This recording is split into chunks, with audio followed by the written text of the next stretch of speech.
This program sponsored by Marwadi University, Rajkot, Gujarat. Join Global Campus for a 360-degree education.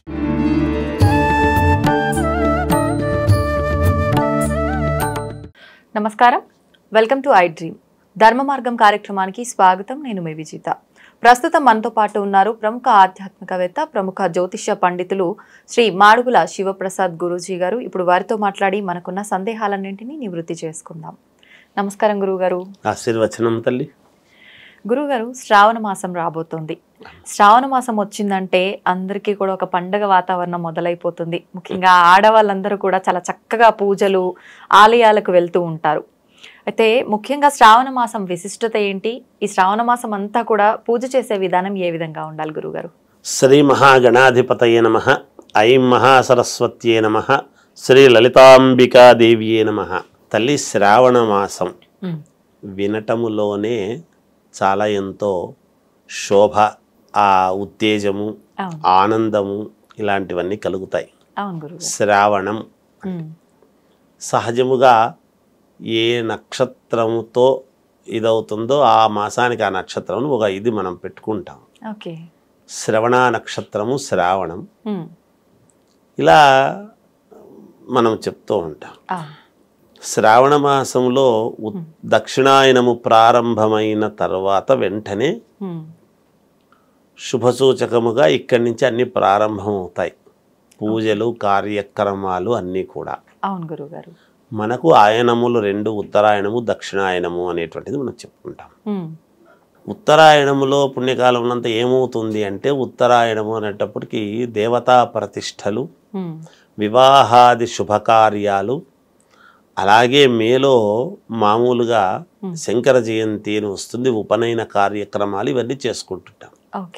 అవన్నీ అయిపోయిన తర్వాత దక్షిణాయనము అనేటువంటిది ఎప్పుడైతే వస్తుందో, దక్షిణాయనము సరిగ్గా ఆషాఢ మాసంలోనే ప్రారంభం అవుతుంది. మామూలుగా శ్రావణ మాసము రాగానే దక్షిణాయనము ప్రారంభమవుతుంది, శ్రావణ మాసం వస్తుంది.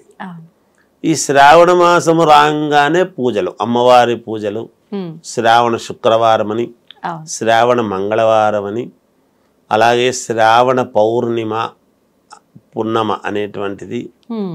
అలాగే శ్రావణ మాసములోనే విశేషమైనటువంటి నాగుల చవితి, నాగ పంచమి, గరుడ పంచమి అంటారు. ఈ పంచమి, చవితి పంచములు వస్తాయి. చాలా విశేషమైనటువంటి పూజలు. శ్రావణ మాసము అనగానే మనం లోకమాత జగజ్జనని, సర్వం అమ్మవారి మయం, అంతే. జగత్తంతా కూడా జగన్మాతమయమే. రూపాలు వేరువేరుగా కావచ్చు, కానీ మూలము అమ్మవారే కదా. కాబట్టి ఆ అమ్మవారిని పూజించుకోవటానికి మహాద్భుతమైనటువంటిది మొట్టమొదటిది అమ్మా. మనం ఎలాగైతే ముందు మాతృదేవో భవ అంటామో, శ్రావణ మాసము కూడా మొట్టమొదట అమ్మవారి పూజలు అనేటువంటివే ప్రారంభమవుతాయి.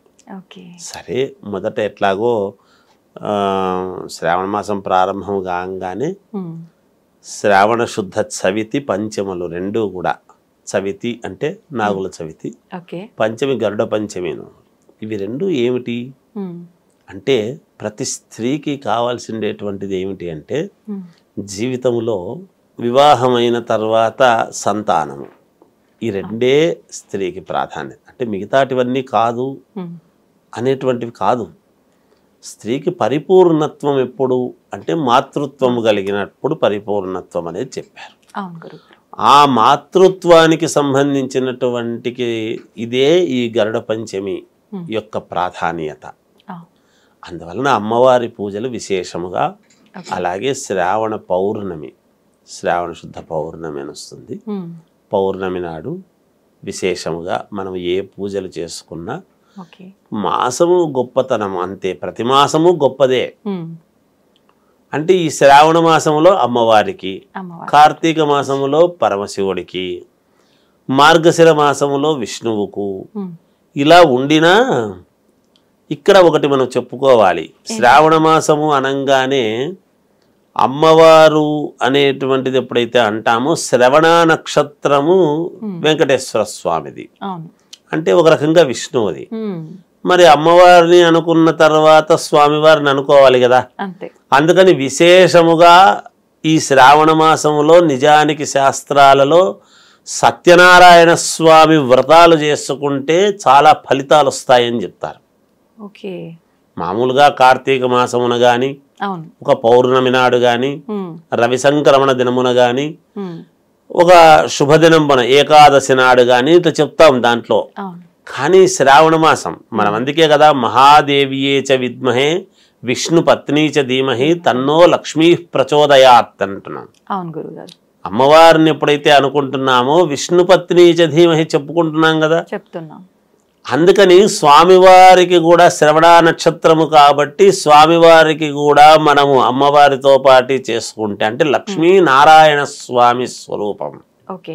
అందుకని శ్రావణ మాసంలో శ్రావణం వచ్చింది అంటే పెళ్ళిళ్ళు చేసిన ఉమ్, వివాహాది కార్యక్రమాలలో లక్ష్మీనారాయణ స్వామి స్వరూప వరాయ అని చెప్పుకుంటాం ఉమ్, ఉమ్, పిల్లవాడిని. అవును.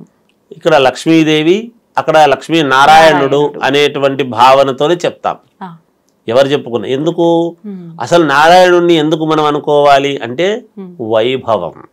ఓకే. అలంకార ప్రియో విష్ణు అన్నారు కదా. అవును. ఆయన నిత్య అలంకారము కదా, నిత్య కళ్యాణం పచ్చతోరణము కదా ఆయనది. ఉమ్, మరి మనం కూడా జీవితము నిరంతరము సంతోషము ఆనందము ఉమ్, సుఖశాంతులతో ఉండాలి అనేటువంటి భావనతో కూడా మనం అనుకుంటాము.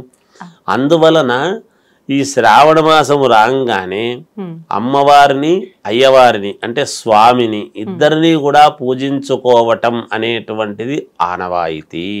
ఓకే. అలా వస్తూ ఉన్నది. ఉమ్, అలా పుణ్యప్రదమైనటువంటి చాలా పరమ పుణ్యమైనటువంటి మాసముగా భావించాలి మనం. ప్రతి మాసము పుణ్యమైందే, ఆ, చేసుకునేటువంటి విధానాల్లో ఉంటుంది. ఓకే. అయితే మనము చిత్తశుద్ధిగా చేసుకుంటే ఉమ్, ఇక్కడ ఈ శ్రావణ మాసంలోనే వరలక్ష్మి వ్రతంలోనే చెప్తారు. ఆమె చారుమతి దేవి అనేటువంటి ఆమె చాలా పరమ పవిత్రముగా ఉమ్, చాలా చిత్తశుద్ధిగా చేసుకుంది అని. చేసుకుంటే ఏం ఫలితం వచ్చింది అనేది కథల్లో చెప్తారు. చెప్తారు. అంటే మళ్ళీ చెప్పుకుందాం తర్వాత అలాగే. ఎట్లాగో ఉంటుంది. కానీ శ్రావణ మాసం అనేటువంటిది చాలా విశేషమైనటువంటిది. ఉమ్, అందరూ కూడా శ్రావణ శుక్రవారమైనా శ్రావణ మంగళవారమైనా ఉమ్, ఈ శ్రావణ మాసంలో మంగళవారాలకు శుక్రవారాలకు అధిక ప్రాధాన్యత. ఎందుకు? మంగళం మహత్, మంగళప్రదము మహత్తు, ఉమ్, మహనీయముగా ఉంది. శుక్రవారము అనేటువంటిది అంతా శుభాలు, శుభశకునాలు, వెలుగులు, యోగాన్ని ఇచ్చేటువంటిది. శుక్రుడు ఏం చేస్తాడు? డైమండ్. ఆ, శుక్రవారము ఆ డైమండ్ లాగా వెలిగిపోవడానికి మనకు జీవితాలు వెలగాలి అనేటువంటి భావనతో శుక్రవారం నాడు అమ్మవారిని పూజిస్తే మన జీవితం కూడా డైమండ్ లాగా వెలుగుతుంది అని ఒక మాట అందరికీ అర్థమయ్యేటువంటి భాషలో చెప్పాలనే దానికి చెప్తున్నా. ఓకే. అందుకని రెండు చాలా ప్రాధాన్యత కలిగినటువంటి వారాలు.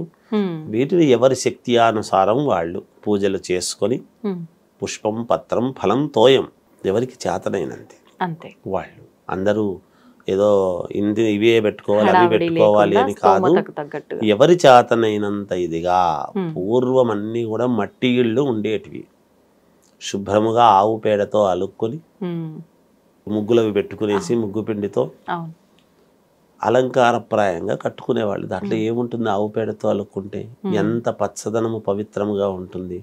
ఒక్కటి మాత్రం చెప్పగలను, ప్రతి స్త్రీమూర్తి కూడా ఈ శ్రావణ మాసము ఏమీ అవమానము అని అనుకోకుండా, అవమానం అనుకుంటారని నేను అన్నాను. ఎందుకు ఆ మాట అంటున్నా అంటే ఇప్పుడు ఉద్యోగాలకు వెళ్ళేవాళ్ళు, ఇప్పుడు మీలాంటి వాళ్ళు ఉన్నారు కదా తల్లి, వెళ్తుంటారు కదా, అలా వెళ్ళినా చేసినా నేను చెప్తున్నాను, శ్రావణ మాసము మామూలుగా ఈ మంగళవారం శుక్రవారము అనేటప్పటికీ కాళ్లకు పసుపు పట్టించుకోవటము, ఇలా దవడలకు గనక పసుపు పట్టించుకున్నారు అంటే పరమ పుణ్యప్రదం. తల్లి సాక్షాత్తు అమ్మవార్లు ఇక్కడ తిరుగుతున్నారు అనేటువంటి భావన కలుగుతుంది.